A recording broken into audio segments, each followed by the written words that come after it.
সমস্যা নাই আমাদের কোনো ইয়ে নেই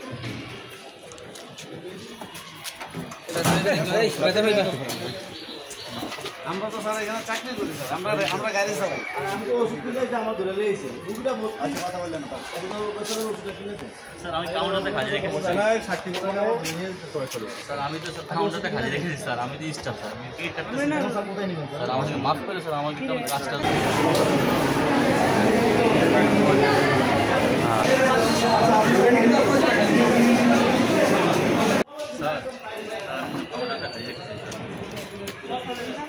এই যে স্যার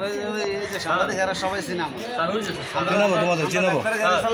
আমি কাউন্টারতে খালি রেখেছি স্যার এই তোমার কি বলছে কাউন্টার খালি তোমার কি হবে দেশটা তুই চালাস খুব করে বসে থাক এইদিকে বলে